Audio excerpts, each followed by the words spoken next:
Okay, today we got the engine back from the machine shop. So let's have a look at it and see what we got.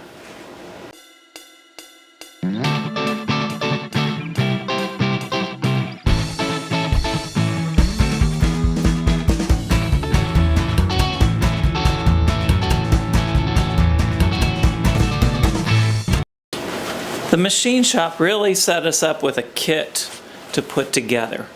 They gave us the engine block remachined and bored out on the cylinders to the next size up. They also gave us brand new pistons, piston rings, gaskets, and the bearings for all the drive shaft and the camshaft. The first thing we're going to do is prep our engine block for paint just like we did with our cylinder head, and we're going to get this stuff painted. After that, we can start putting it together.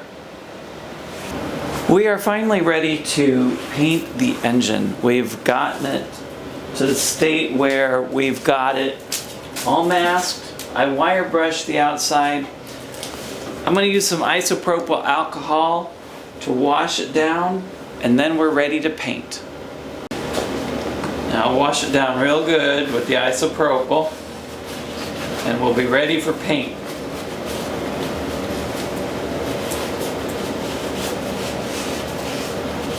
See how much gook I'm getting off? We'll keep going.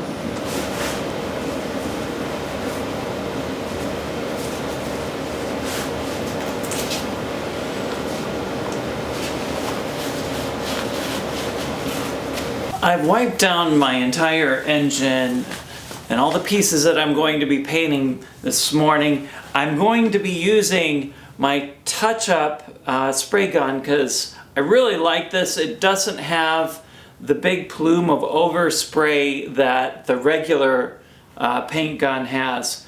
And if you've never painted with a paint gun before, I recommend that you learn a little bit about it and see if you can get access to some of this equipment, because if you've been painting with a spray can, your painting will improve considerably with a spray gun.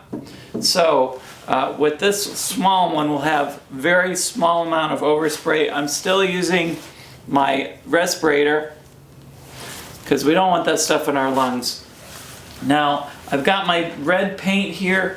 Now I'm not trying to endorse anybody or anything, but I like to use Rustoleum every once in a while. In this case, I am.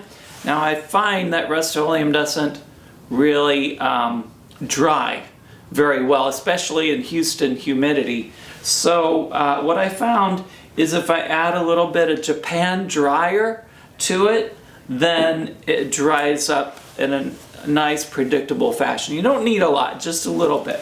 So what I'm going to do is I'm going to take a fresh cup and a paint filter, and I'm going to pour some of this paint into the mixing cup and get it ready.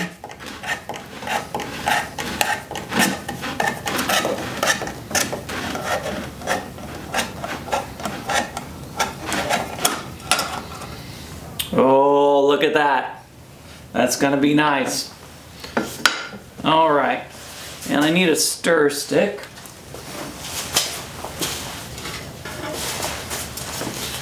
All right.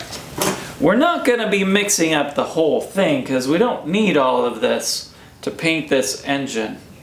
So I'm going to pour just what I think I'm going to need.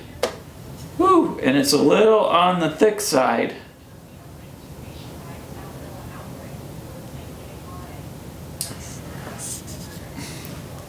Now I bought the industrial tractor paint because it's going on an engine, and I'm noticing that this paint is very, very thick.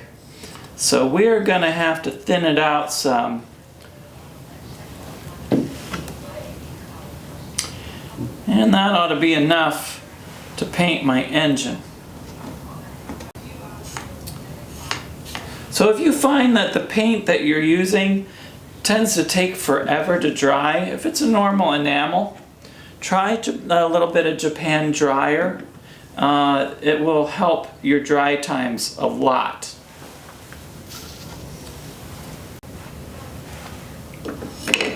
Now I can tell you right now that this paint is way too thick to put into my spray gun. So we will thin it down with a little bit of mineral spirits. Whenever you thin paint, make sure you thin it with whatever is approved on the can. It'll tell you what it needs to use as a thinner or to clean up with. In this case, mineral spirits will do the job. I'm just going to start with just a splash. And we're going to see, we want to get it to a good consistency.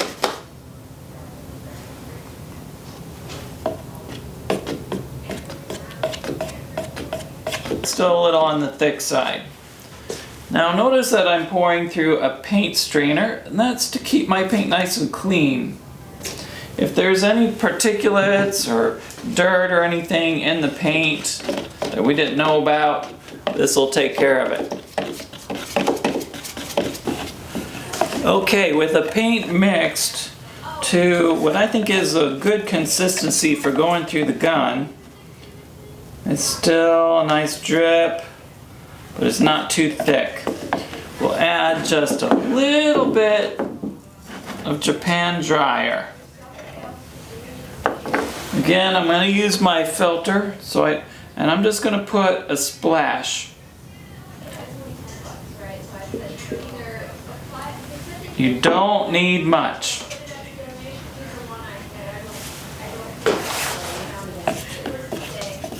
Normally, I put like a half of a capful into a pint or so, or a capful into a quart. But we don't need to mix up the whole quart. Now we have our paint ready to go into our gun. With everything ready, let's go ahead and load up the gun and get ready to paint.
It's Ford red.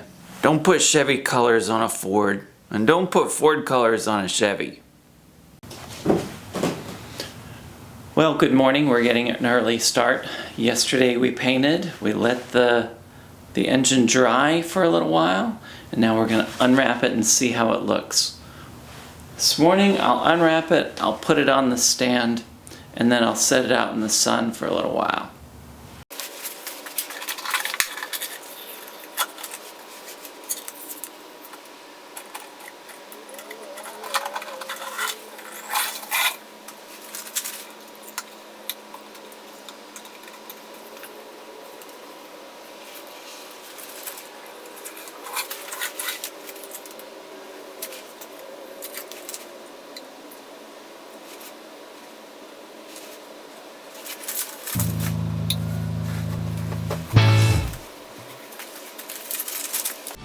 Thanks for watching The American Garage. If you like this video, hit the like button and leave your comments below. And don't forget to subscribe.